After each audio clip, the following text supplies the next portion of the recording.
Welcome all my pure 6th grade primary school. That's our weekly time for science, and today we will have a very special lesson or very special episode. حلقة خاصة جدا because today we will have what we have studied in Unit 2. Today we have studied, or up till now we have studied 2 units, which are Unit 1, which deal with mass and weight, and Unit 2, which deal with heat energy. And in this unit we have studied 2 lessons, which are Lesson 1, heat conduction, and Lesson 2, measuring temperature. So today we will have a very special episode, حلقة خاصة جدا, about what we have studied in Unit 2. We will revise again on what we have studied. We will explain all the points, all the main points or the important points in these 2 lessons, and also we'll have very important selection of questions about this unit. So let's start with the first lesson, which is the heat conduction. heat conduction يعني توصيل الحرارة, as we have agreed.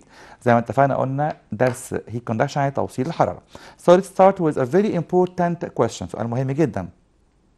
Why do you feel hotness or why do you feel coldness on catching something? For example, if you catch or hold a very hot tea, what happened? You feel hot. Why? Because heat transfer, as we have studied, from your hand or from the cup, surely from the cup to your hand. Again, why do you feel hotness and coldness?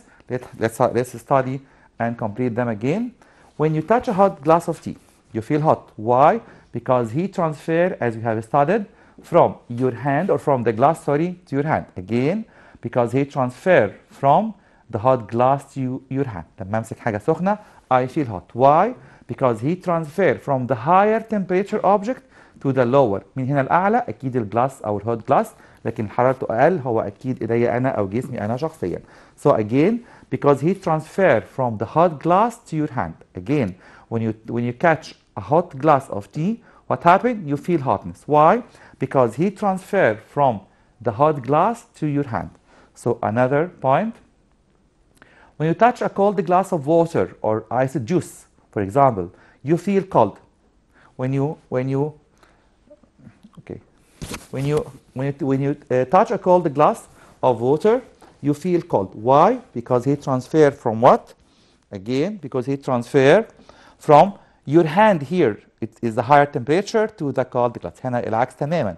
هنا حرارة جسمي أنا هي الأعلى, لكن الcold glass هو اللي حرارته lower أو أقل. So again, heat transfer from the higher temperature object to the lower temperature object. Again, heat transfer from the higher to the lower. Or we can say a very important definition for heat energy. It's a form of energy that transfer from the higher temperature object to the lower temperature object. Again, هي الطاقة الحرارية هي الطاقة اللي بتنتقل من اللي حرارته أعلى للجسم اللي حرارته أقل. Again, it's a form of energy that transfer from the higher temperature object to the lower temperature object. So that's a very important definition for heat energy. Another point in this lesson, we have studied the importance or the use of heat. أهمية أو استخدام الحرارة. We have studied many points in this topic. First, in our daily life, we use heat in, for example, warming the house, تدفئة المنزل. Heating water, تسخين المية. Also, we use heat in cooking. بنستخدم الهيت energy, of course, in cooking. Also in drying the washed clothes. In drying the washed clothes. في تجفيف الملابس عن طريق طبعا spreading them in the sun or in the sunlight. احنا بننشرهم في وجود الشمس. Another use of heat. In the second, in the industry. بنستخدم الحرارة في الصناعة. Industry يعني الصناعة. For example, in processing food. تصنيع الأغذية. Processing food. Also in processing or manufacturing of glass or making glass. صناعة الزجاج أو glass industry. Glass or paper industry, صناعة الورق. Textiles industry وصناعة الأنسجة. We have many uses of heat. So now let's differentiate between heat energy and temperature. لازم نفرق كويس قوي بين كلمة الطاقة الحرارية أو heat energy و temperature درجة الحرارة. Temperature is what? Temperature is a degree of hotness or coldness of a body. Temperature again is a degree of hotness or coldness of a body. هي درجة سخونة أو برودة أي جسم. Again, temperature is a very easy definition. تعريف سهل جدا بقول عليه is a degree of hotness or coldness of a body. هو درجة برودة أو سخونة أي جسم. So, how can we measure heat? We cannot measure heat by touch, but we can measure heat only by a very important device جهاز مهم جدا which is called thermometer جهاز بنسميه thermometer and all of us know this device. Thermometer is a very important device which is used to measure temperature Again, temperature is measured by a very important device جهاز مهم جدا which is a thermometer and the thermometer is the topic of lesson 3 أو lesson 2 sorry. احنا اتفقنا قبل كده ان lesson 2 كله عن measuring temperature أو قياس الحرارة ده هنتكلم عنه عن type of thermometer and how the thermometer is manufactured ازاي بيتصنع أو ازاي فكرة عمله. So now let's have activity to differentiate between matters. Activity is very important. This activity says that or stick a button on a ruler, a spoon and a pencil. هستخدم 3 مواد مختلفة such as ruler plastic طبعا, spoon معلقة معدن metal and a pencil surely from wood.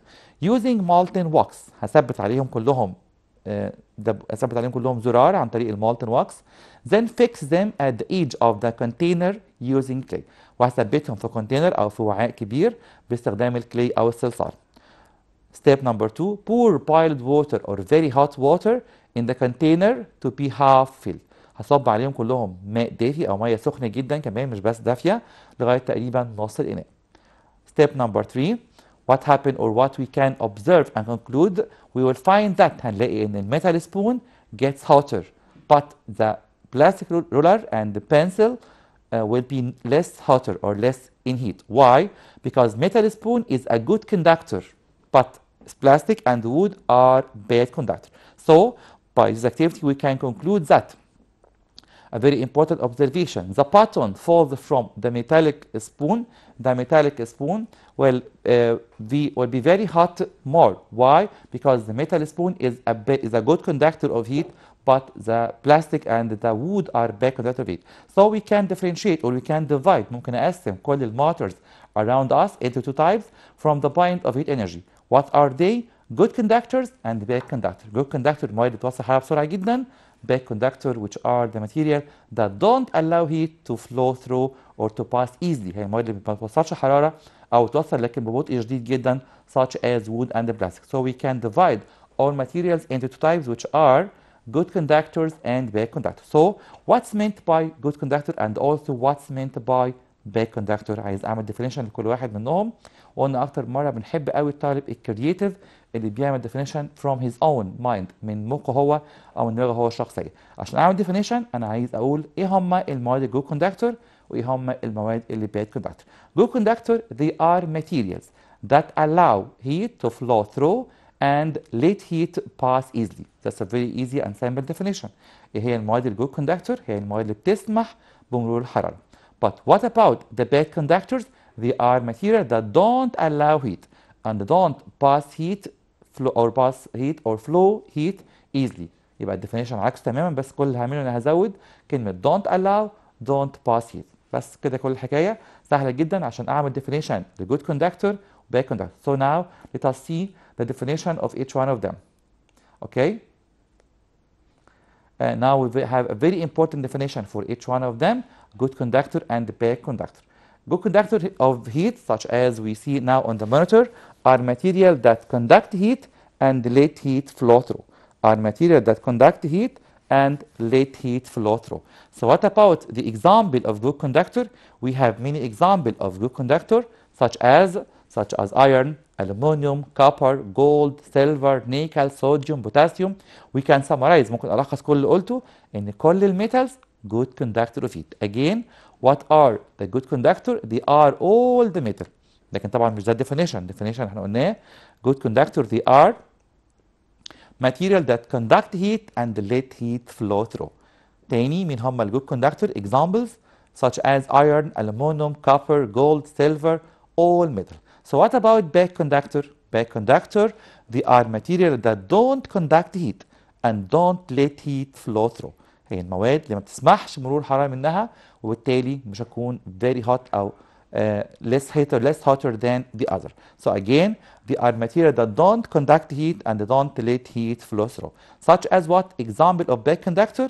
We have many examples such as wood, glass, plastic, paper, air, and so on. Again, we have wood, glass, plastic, paper, air, wool, الصوف كمان تبع الباد كوندكتور and all of them are bad conductors.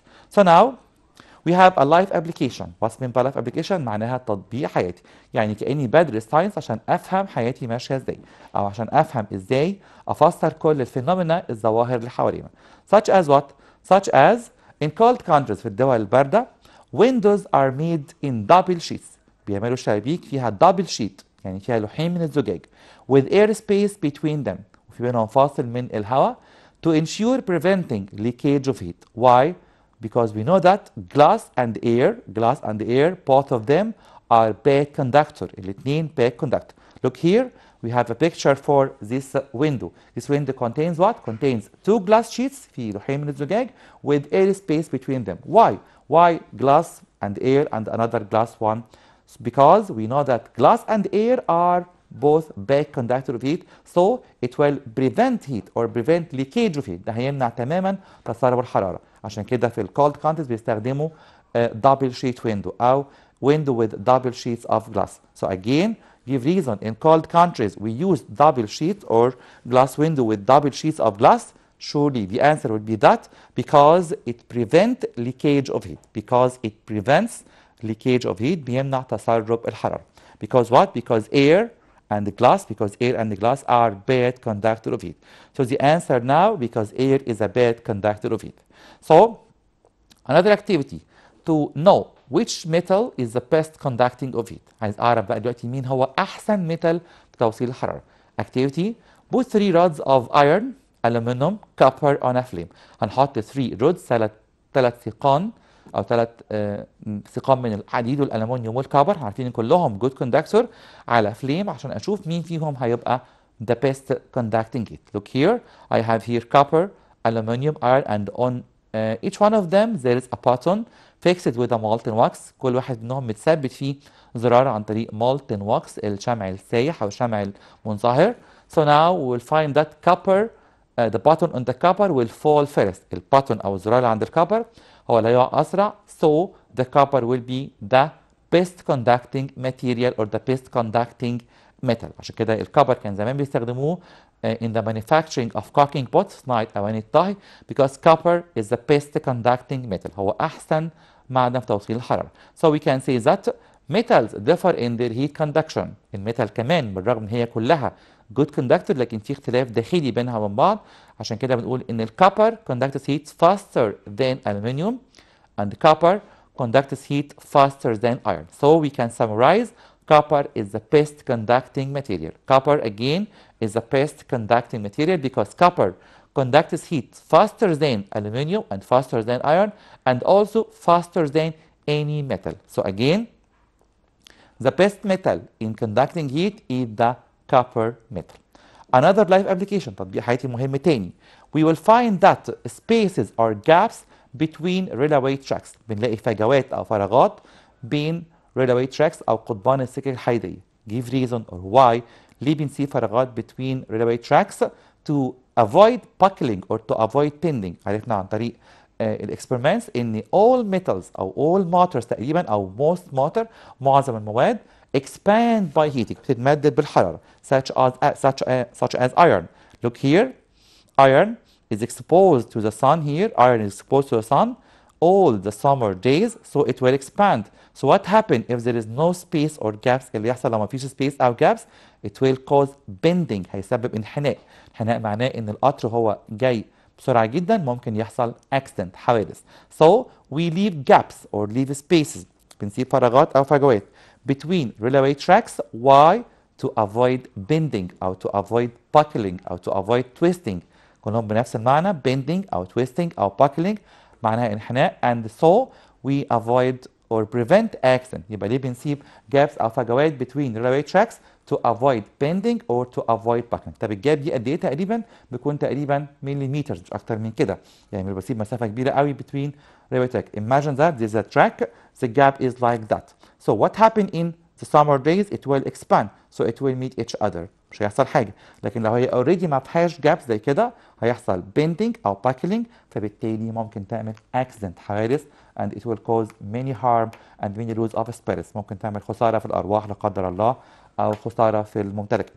So we leave gaps or we leave spaces بنسيب فجوات أو فراغات very small between the railway tracks. Why? Or give reason to avoid bending or to avoid buckling and thus prevent accident. And thus again prevent accident تمنع الحوادث because again as we know all metals expand by heat. All metals expand by heat.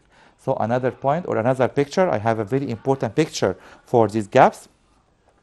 Look here, I have here a gap between the railway track. Why? As I said, to avoid bending or to avoid buckling. To avoid bending or to avoid buckling. That's a very important give reason question in this syllabus this year. So now here are another gaps or another spaces between the parts of the bridge. حتى كمان أجزاء الكوبري بنسيب بينها space أو gaps. Why also? To prevent bending or to prevent buckling. عشان برضو أمنع الانحناء and prevent accidents وكمان أمنع الحوادث. So again, any gaps between railway tracks or between the parts of the bridge, or the body of the bridge, that have a very important rule ليها دور مهم جدا that prevent bending or prevent buckling and also avoid accident. بتمنع الانحناء وبالتالي بتمنع الحوادث. So now here there is no space. Why? Because it's in the summer day. In summer days the two parts of the bridge or the two parts of the railway track meet each other because they expand without bending. يبقى بنسيب مسافة محسوبة طبعا. أكيد الانجينيرز مهندسين السيفل انجينير مهندسين المدنيين بيحسبوها كويس جدا عشان يحسب هيحصل قد ايه اكسبانجن او تمدد فبالتالي بيسيب مسافه قدها بالظبط عشان ما يحصلش اكسبانجن وما يحصلش bending and thus prevent accident. So now here is a question. Spaces are left between railway tracks to avoid bending or buckling or twisting that cause accident. That's the give reason question. So the answer will be that. الإجابة هتكون give reason. Why? Because iron expand by heating. Because iron expand by heating. لأن الحديد بيتمدد بالحرارة. مش بس الحديد لكن معظم الماتيريالز أو كل الميتالز كمان كل الميتال لكن معظم الماتيريال ومعظم المواد التانية expand by heat. بتتمدد بالحرارة. So now we have a very important and easy point at the same time. نقطة مهمة جدا وسهلة جدا في نفس الوقت. The use of good conductors of heat and also bad conductor. We use the good conductor in manufacturing of cooking pots and tea boilers such as aluminum. Also, we use iron in the cooking pots and also tea boiler. And also copper. Copper, I said that it's the best metal. هو أحسن معدن في توصيل الحرارة. Is used in cooking pots also and tea boilers. And also stainless steel is used in cooking pots and tea boilers. So we can summarize all the material which are good conductor of heat are used in one use which is good conductor of heat. They are used in the cooking pots and tea boiler. بستخدمهم في أواني الطهي وكمان أواني الغلايات أو البراد as we know. So again, all the material which are good conductor of heat are used in cooking pots and tea boiler. So what about the bad conductor of heat? The bad conductor of heat are used in another way. بتستخدم بطريقة تانية خالص because they are used in making the handles of cooking pots and also the handles of tea boiler. So let us see this use of bad conductor. Look here. Plastic and wood, for example, they are used in making handles of cooking pots and kettles and also the utensils. They are used in making handles of cooking pots, kettles and utensils. Also the wool, الصوف كمان بنعتبره bad conductor. هو مادة قيمة جدا لأنها bad conductor because it's used in making heavy clothes and the blanket. بستخدمها في صناعة الملابس الثقيلة وكمان البطاطين. And also we consider بنعتبر الوول bad conductor not good conductor. Again هي نقطة مهمة جدا ممكن نقع فيها. الوول أو الصوف هو bad conductor. ازاي ده بيدفينا في الشتاء؟ لا هو bad conductor عشان بيعمل insulating للحرارة اللي جوه جسمي اللي هي higher في الحالة ديت في الشتاء عن أي حرارة تانية outside the body اللي هي في الحالة دي lower than the body. So again wool is a bad conductor not good conductor. wool أو الصوف بعتبره bad conductor not good conductor. So now ملاحظة مهمة جدا بعتبرها ان heavy clothes الملابس الثقيلة and the blankets are bad conductor of heat because they are used in winter to keep the body warm. Again, heavy clothes and the blankets are bad conductors of heat because they are used in winter to keep the body warm. So let us make a comparison to finish this lesson, lesson 1, which deal with heat conduction. make a comparison between heat conductors and heat insulator or bad conductor of heat. Look here. First, we make a comparison between the definition of each one of them. نعمل مقارنة. عشان نعمل مقارنة قلنا أكتر من مرة بعمل table، وأول مقارنة بتهمني جدا الديفينيشن الخاص بكل واحد منهم. Good conductor of heat, they are materials that conduct heat and let heat flow through. Again, they are materials that conduct heat and let heat flow through. So what about bad conductor? They are materials that don't conduct heat and don't let heat flow through. Okay, so another point of comparison, the use or the example of good conductor and also the examples of bad conductor. Good conductors such as copper, aluminum, iron, stainless steel. Bad conductors such as glass, wood, paper, wool, air, liquids, and rubber, and so on. The last point of comparison is that the use of each one of them. استخدام كل واحد منهم. Good conductor of heat such as making cooking pans, tea boilers, and tea bottles. But so what about bad conductor? Making the handles مقبض أو يد الحلل, cooking pans أو أواني الطهي. And also we use bad conductors such as wool in making heavy clothes or woolen clothes. Again, heavy clothes or woolen clothes. So now we have a very important give reason question about what we have studied in lesson 1 of unit 2, which is heat conduction. First question says that copper differs from iron in conducting heat. الكوبر بيختلف عن الايرون in conducting heat. ليه الكوبر بيختلف عن الايرون? Because we know copper is the best metal in conducting heat, so we can say that because iron is considered a conductor while wood is considered as an insulator or a bad conductor. يبقى لما يقول لي سؤال for example بيقارن بين الكوبر والوود او الايرون والوود, we can say الكوبر هو ايه والوود برضه هو ايه. We have studied that iron is a good conductor but wood is a bad conductor of it. يبقى لما يقول لي differ from بيختلف عنه في ايه, انا كانه هنا عايز ينبهني او يقول لي ده ايه وده ايه. We again have studied that iron is a good conductor but wood is a bad conductor of it. Another question, wearing heavy clothes in winter. Wearing heavy clothes in winter. ليه بنلبس heavy clothes in winter? Because as we know heavy clothes is a bad conductor of heat. Again, heavy clothes are made of wood, are made of wool. هي مصنوعة من الصوف, and wool and heavy clothes are bad conductor of heat. Another question. This question says that electric iron handle, يعني يد المكوى الكهربائية, is made of plastic. Again, electric iron handle is made of plastic because we know the plastic is a bad conductor of heat. Because again, the plastic is a bad conductor of heat. Another question. So another question deal with the next lesson. By this point, we have finished lesson 1, which is heat conduction, and in this lesson, I don't think we have learned so much. أعتقد الدرس ده ما اتعلمناش حاجات كتيرة because we have learned many points of this lesson in primary 4. حاجات كتير قوي كانت مقررة من primary 4, good conductor, bad conductor, and all the uses of them.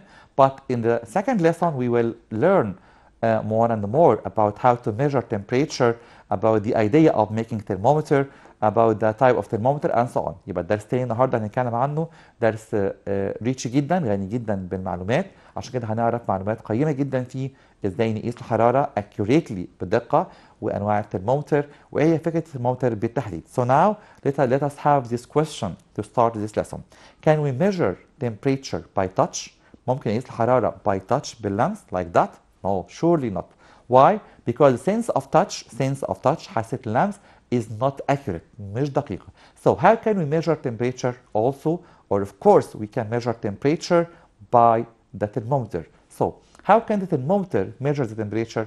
ازاي الترمومتر بيقيس الحرارة? So again we cannot depend on the sense of touch because sense of touch is not accurate. هي مش دقيقة. Again because sense of touch is not accurate. هي مش دقيقة. So we can use what? We can use only the thermometer. We can use the thermometer to measure temperature. So the device that measures temperature accurately is the thermometer. Okay? So now let us make a definition for thermometer. هعمل definition للترمومتر. قلت أكتر من مرة بنحب أوي الطالب الكرييتيف, الطالب المبدع, الطالب الشاطر المجتهد جدا اللي بيعمل definition from his own mind, من دماغه هو شخصيا. Thermometer, I can say it's a device that is used to measure the temperature. It's a device, هو جهاز used to measure temperature, بيستخدم لقياس الحرارة. That's all. Full stop after that. Okay?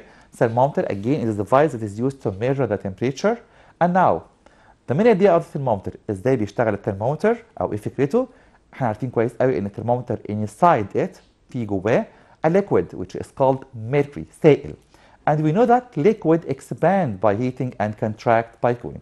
اي liquid او all liquid او most liquid expand by heating بيتمدد بالحرارة and contract by cooling.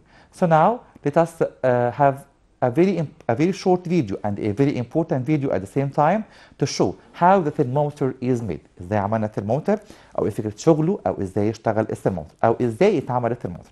So now let us have this video. Look here. This video illustrates what is the operation of the thermometer. Okay, this video is called expansion and contraction of the thermometer of the liquid. Okay, look here. I have a very small bottle like this, and I will put in this bottle some liquid. I will put in this bottle some liquid like that. Okay, and show what happened when I put this bottle in hot water and what happened when I put it in cold water. اللي هيحصل لما بحط البوتل دي في hot water اللي هيحصل look what happened. It will expand the water inside. It will expand. So again, what happened if I put it in cold water اللي يحصل لما احطها في cold water. It will contract. يحصل لها contract. Again, in hot water it will expand. In cold water it will contract. Okay, so again in cold water it will contract. In hot water it will expand. Okay, so that's the main idea of thermometer. دي بقى فكرة الترمومتر بتاعتنا. We can summarize it in a very important sentence. جملة مهمة جدا لازم أعرفها كويس قوي. إيه اللي بيحصل في الليكويد لما بعمل له heating أو لما بعمل له cooling. We can say that liquid,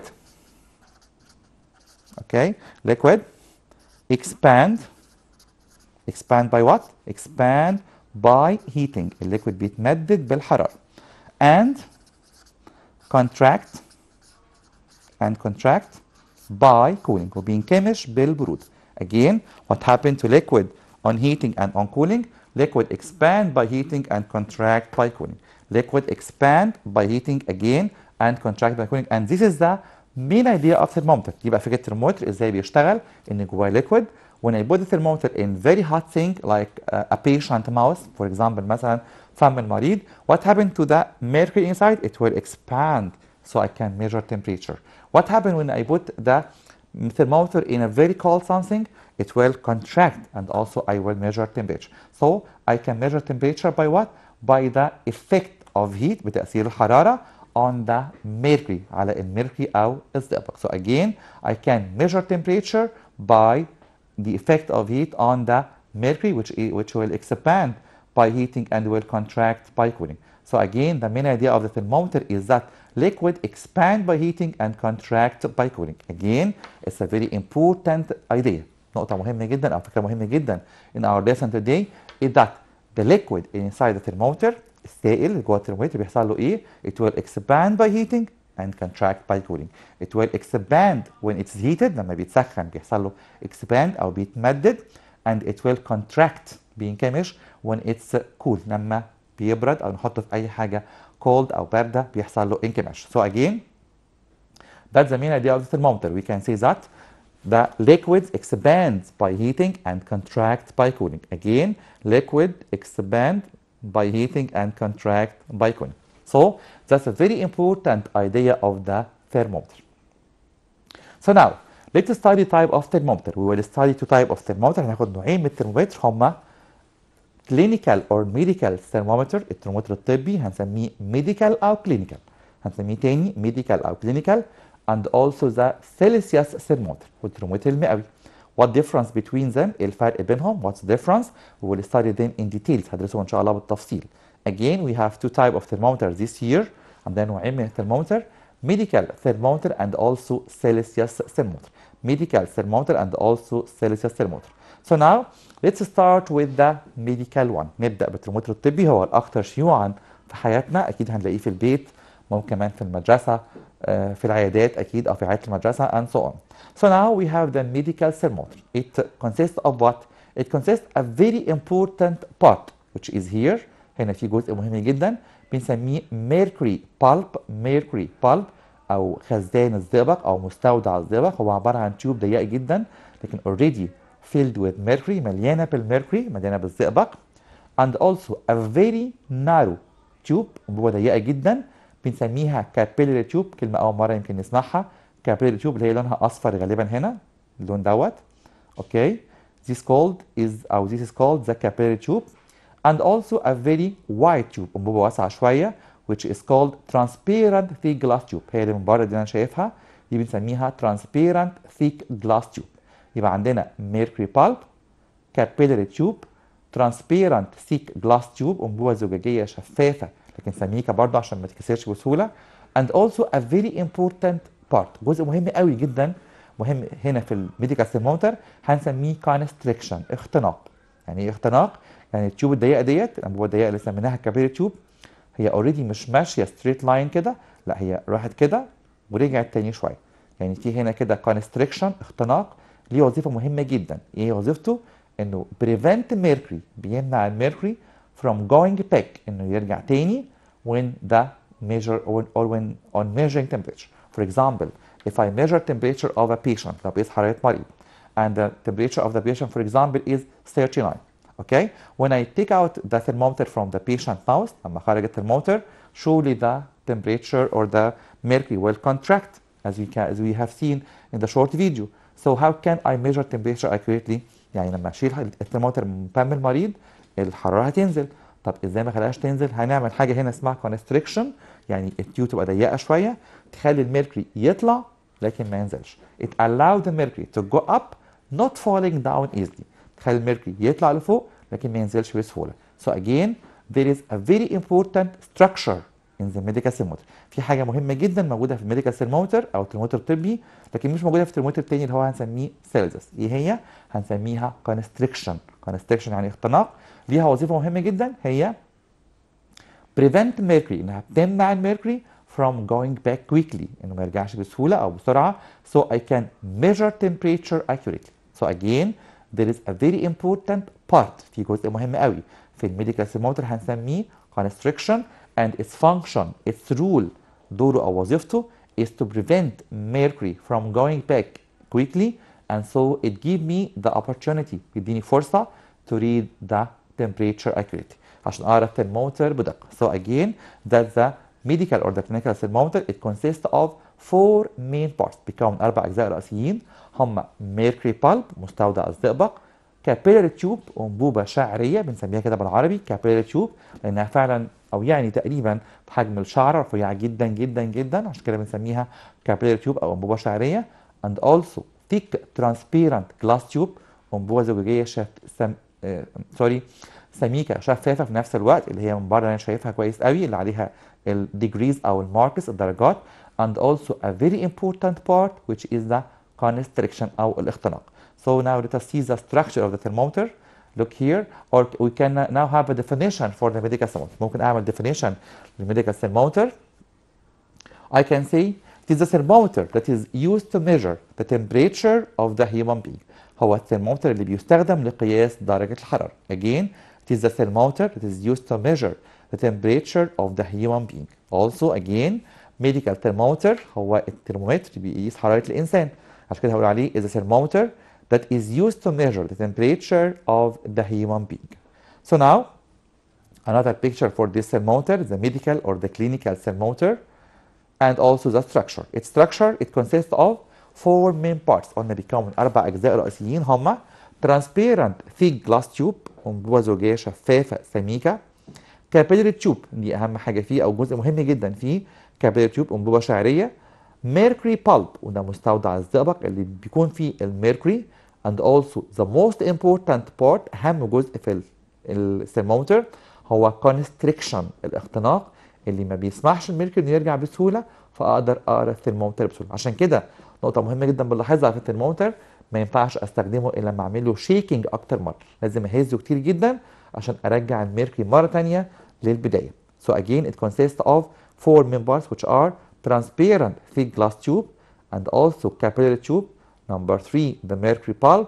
Number 4 the most important part which is the constriction. And also I said that we must shake thermometer strongly before using it. ليه لازم اهزه كتير جدا to force mercury back عشان نرجع الميركوري مرة تانية للأول خالص، فينفع أقيس مرة تانية بيه. So again mercury pulp and the constriction capillary tube and also the thick transparent glass tube, they are all the components of the thermometer which is called the medical thermometer. So now let us have let us have a look on this thermometer to know the degrees or the scale of the thermometer. عايز أعرف تدريجه من كام لكام، ودي الأرقام دي بالذات. Look here, it will start from 35 Celsius، بيبدأ من درجة بنسميها أو تقريبا هي 35 and ends at 42 Celsius. So why are those strange degrees؟ دي الدرجات الغريبة ديت. We know that temperature of the human body حرارة الإنسان الطبيعي هي 37. But what happens if it less or it will be less than this and become 36? The man will be alive. If it becomes 35 the man will be dead. يعني ممكن الإنسان حرارته تنزل تبقى 36 أوكي، لكن 35 بيحصل blood coagulation أو blood clot تجلط في الدم فالإنسان بيموت. So what happens if the temperature increased to 38? Okay, 39 he will be patient. 40, 41 also he will be very patient، هيبقى مريض جدا. But what happens if it reaches 42 degrees or 42 Celsius? It will cause to death. معناها 42 معناها الإنسان لا قدر الله توفى أو مات. يبقى حرارة الإنسان الطبيعي هي 37، عشان كده بنبدأ الميديكال ثيرمومتر من 35 لغاية 42. So again the medical thermometer start from 35 Celsius and ends at 42 Celsius, but the normal temperature is what? Normal temperature is 37 as we know from our previous study in primary 4. So now the structure of the medical thermometer is very easy and I warn you, I advise you. Okay, I advise you بنصحكم ان الترمومتر ده لا اكيد طبعا الترمومتر ليه صوره، المخرج بيسال هل ليه صوره؟ اكيد طبعا ليه صوره لما ندرسه ان شاء الله. استاذ مؤمن معانا حالا دلوقتي. اوكي طيب بنصح كل الطلبه ان احنا بنعمل ليبلنج لكل الدياجرامات لكل الرسومات اللي عندنا. يعني انا مش مطلوب مني ارسم الترمومتر لكن مطلوب مني اعمل ليبلنج للترمومتر، يعني مطلوب مني احط عليه البيانات بس. قلنا اكتر مره ان ميديكال ثرمومتر ليه 4 بيانات او 4 ليبلنج هم mercury pulp, capillary tube, transparent thick glass tube, and also the constriction. So now the medical thermometer has a very important part which is called what? Which is called constriction, and this part is used to what? To prevent mercury from going back, and thus I can read the temperature accurately, or I can summarize or I can simplify. ممكن ألخصها بشكل صغير شوية أقول constriction prevent mercury from going back. بس إجابة كويسة جدا ومختصرة جدا وصح جدا. I can say the constriction prevent the mercury from going back. Okay, so again the scale of medical thermometer starts from what to what? From 35 to 42 Celsius as we have studied or as we have seen.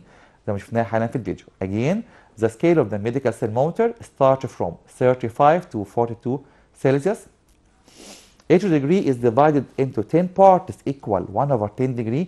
كل درجة بنقسمها أو متقسمة already ل 10 بارتس او 10 درجات او 10 اجزاء من الدرجه اللي بنسميها كده باللغه العاميه شرطه.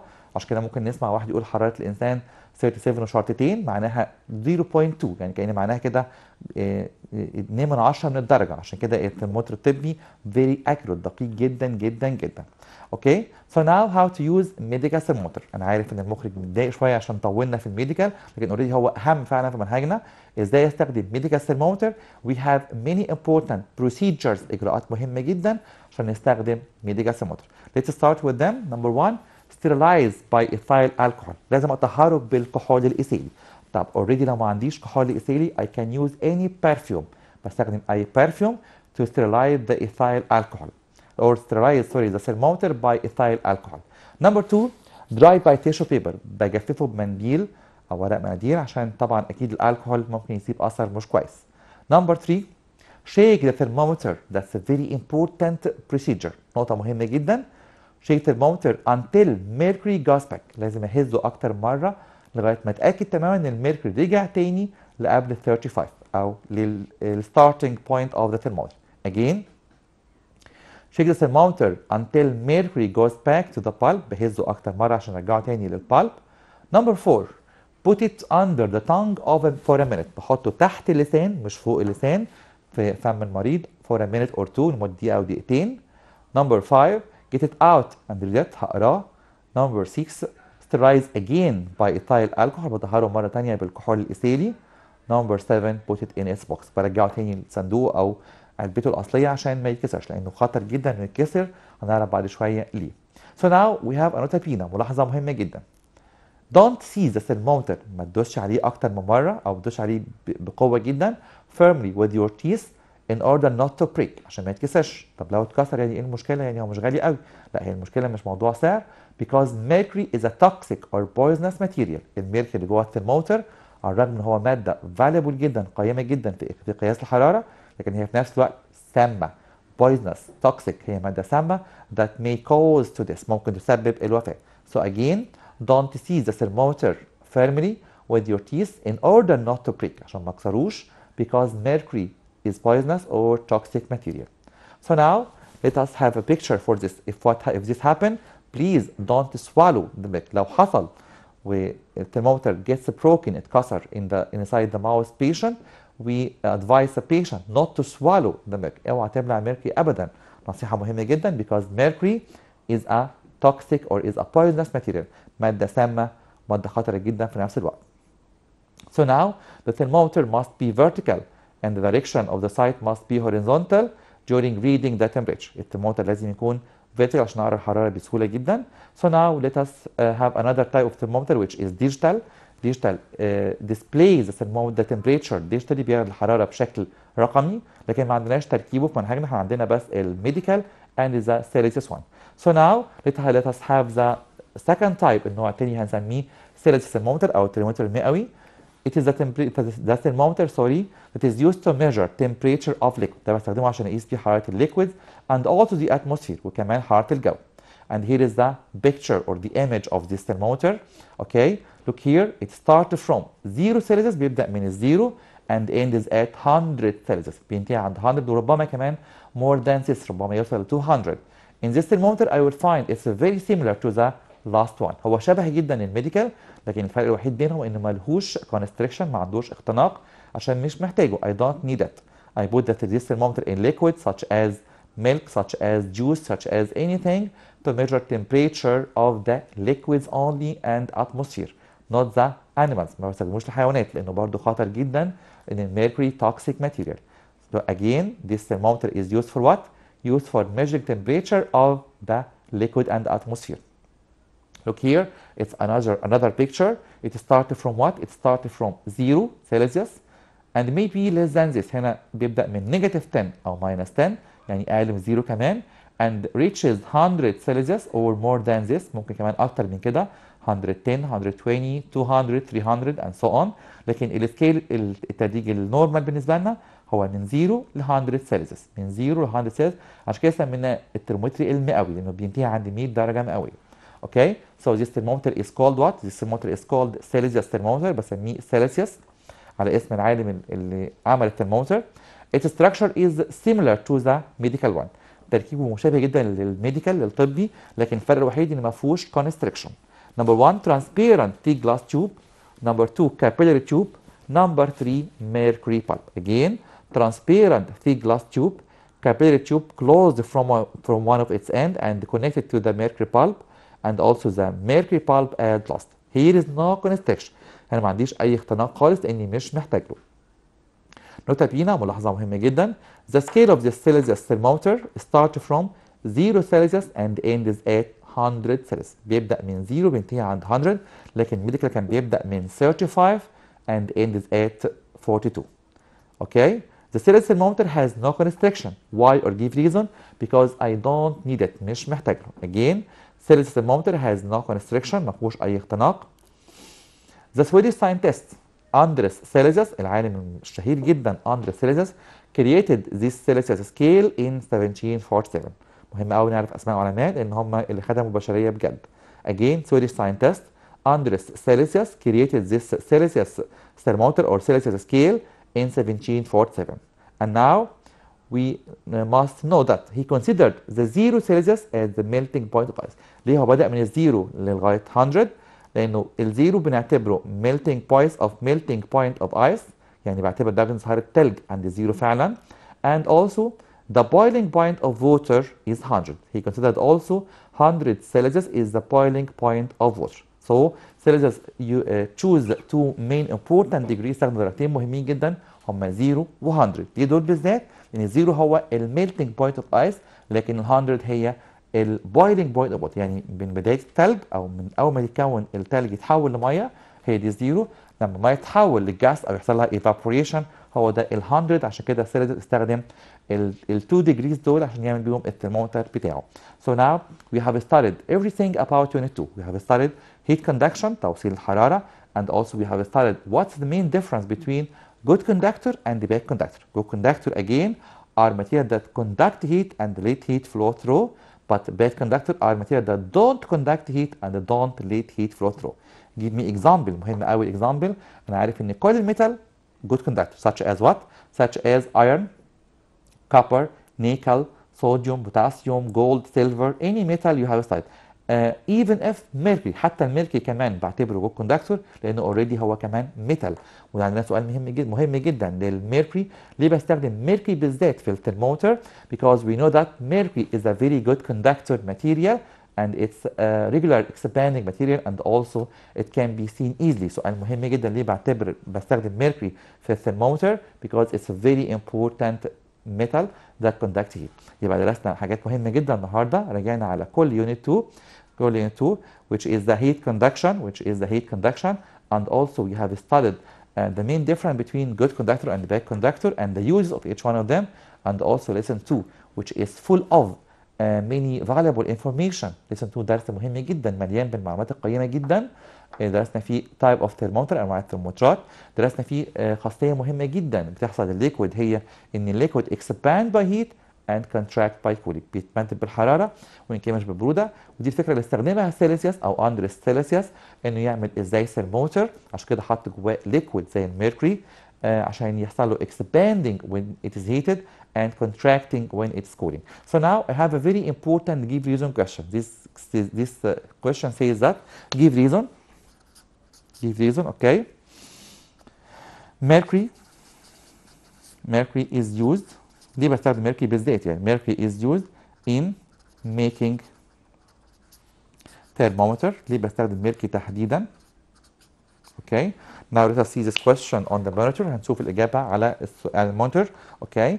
The question says that why mercury is preferred. ليه بفضل mercury عن أي سائل تاني؟ هل ممكن أستخدم water, oil, alcohol, أي liquid تاني؟ Surely not. Mercury is the best conducting or the best liquid which is used in thermometer because we have many reasons such as what? Such as number one, it's a liquid metal. هو الوحيد اللي metal وفي نفس الوقت liquid. عشان كده can be seen easily لأن هو لونه silvery، لونه فضي واضح جدا.